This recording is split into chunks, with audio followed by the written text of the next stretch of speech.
Yeah, I think our discipline of detail was terrible.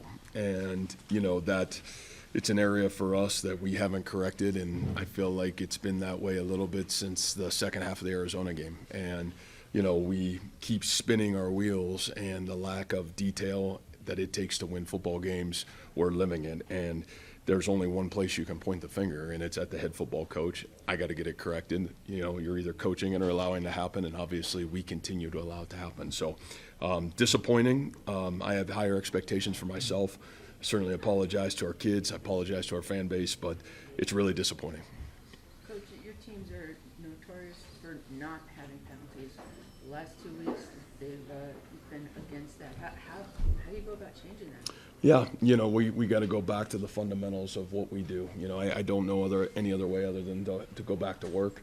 Again, that's coaching, and it starts with me, and so we'll work really hard to get it fixed. Are you seeing mental errors or physical errors in Boy, execution? I didn't see very many mental errors. I think it was just there's a physical execution in some critical moments.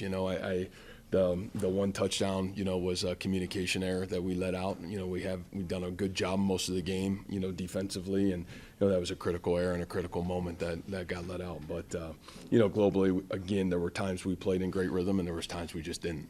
Coach, you rarely see a PI flag picked up. What was the explanation that was given to you? No, there was none, and unfortunate that there wasn't.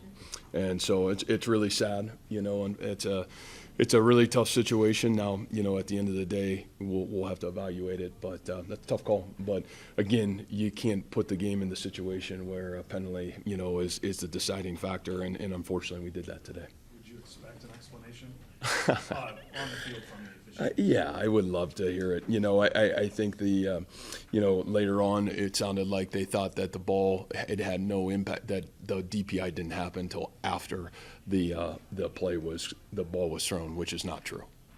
You had 2 fourth-down decisions. You go for it on the 19, punt near midfield. Can you just talk through your thinking on both of those? Yeah, I just felt, it's 4th and 1, and I felt like, my goodness, we were playing good defense. I still felt really confident that we could get a yard. We didn't. Lack of execution. It was a great play called, and lack of execution. And then, on 4th and 9, we had 3 timeouts. It's 4th and 9, and I just felt like with the way we've been playing defense, we could be able to get off the field, and did a great job until the 3rd down situation, and they made a great play. Dom and Peppers. Yeah, Peppers is not good. I think he'll be out for the season. It's unfortunate. Great kid, and we'll just have to see exactly what it is, but it doesn't look great. And then Dom, I think, will be okay. It was an ankle deal that he struggled to just continue to be able to push off on it. So having a bye week, I think, for him will be really positive. Coach, the talking about emotions in college football, do you think there was a hangover at all from your first loss against Cincinnati? Coming in here, Colorado hadn't been playing very well. What do you think was the difference here today? Yeah, I don't know. That's certainly a great question. I really thought we played pretty good football in the first quarter. We moved the ball up and down the field. We just didn't execute in the red zone again, So, I didn't think it was a lack of being ready, and I thought we played outstanding defense in the first quarter of the game, really in the first half. I don't think it was an attitude and effort deal. I think there's there's some young guys playing that are forced to be able to step into the moment and be a little bit better, and then there's some older guys that just got to execute better. And so for us, I don't think it was a lack of being ready. I just think it's a lack of detail right now.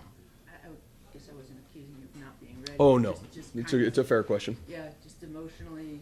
Yeah, I didn't think it was a lack of emotion. I think it was a lack of detail from our end of it. So, but that's a great question. What is regrouping, or what is the next going into the bye week look like for you guys after 2 losses? Well, yeah, that you never want to go into a bye week, like this, but the reality of it is probably in some way, shape, and form coming at a really good time. Obviously, as we've always talked about, self-assess, do a great job of evaluating where we're off, and obviously we are, and then going to fix it. I think that's the great thing I love about our coaches and I love about our kids is it's not a lack of care, it's not a lack of effort, but we got to get it corrected, and that's coaching and that's playing. Chase Smith kicked the extra point that you had Rhodes kick off. Yeah, Chase tweaked himself, so we didn't really know what was going on. So yeah, tough situation right now, but that's kind of it's kind of the world we're in right now. So we just got to keep grinding through. It was great to see Carson did a good job at least, and appreciate what he's doing for our football team right now. You're having the best luck with injuries, right? Well, you know what? That's part of the game. That's why they call you a team.